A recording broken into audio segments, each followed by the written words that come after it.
Balitang showbiz muna tayo. Alamin na natin ang latest and hottest showbiz news mula kay Jaiho. Hi, Jai! Hello, Heto na nga ang latest na umarangkadang showbiz balita.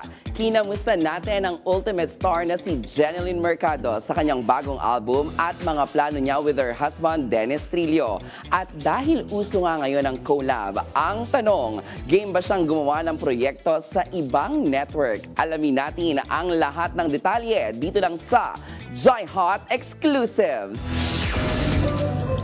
Nakapareham natin ang ultimate star na si Jeneline Mercado at agad tayong humingi ng update sa kanyang album Under Star Music ng ABS-CBN. Happy ako na gagawa ko ng music, Under Star Music, at excited ako na i-release ang isang buong album. Noong nagsisimula si Jeneline Mercado sa industriya, pumatok ang kanta nitong Kahit Sandali. Sa paparating niya na album, bibigyan kaya nito ng bagong rendition or flavor para sa kanyang mga fans. Hindi ko siya ni-remake, walang ganon. Pero gumawa kami ng parang ganon yung tema. Samantala, matagumpay na nagtapos ang teleserye nila ng asawang si Dennis Trillo, ang Sanggang Dikit. At agad naman nating tinanong si Jeneline kung may dapat pang abangan ulit na teleserye siyang gagawin. Sa ngayon, hindi pa siya pwedeng sabihin. Bilang matagal na sa industriya, may say na nga ba si Jeneline sa mga proyektong kanyang tinatanggap? Pwedeng mag-suggest, pero syempre, desisyon pa rin ng network kung ano yung gusto talaga nilang ipagawa sa akin. Samantala, sa nauusong collab ng mga networks ngayon,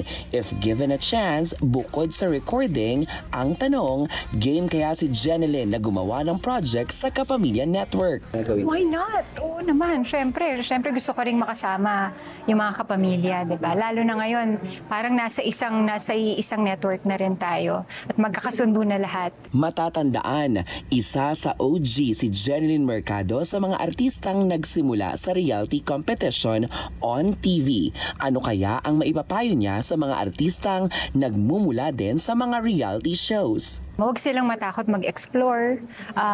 Yung craft nila talagang kailangan inaaral pa rin kahit na magaling na dito sa craft na ito. Kailangan, 'di ba? Palaging may bago. Lagi silang mag-update. Importante yung pakikisama sa mga tao. At yan na muna ang latest sa mundo ng showbiz. Ako nga po ang resident kaarangkada ninyo pagdating sa mga hottest and exclusive ganap sa mga paborito niyong artista. Ang nag-iisang beshi ng bayan para sa Joy Hot Exclusives. Balik sa inyo, Naomi and Nina. Maraming salamat, Jai! Salamat!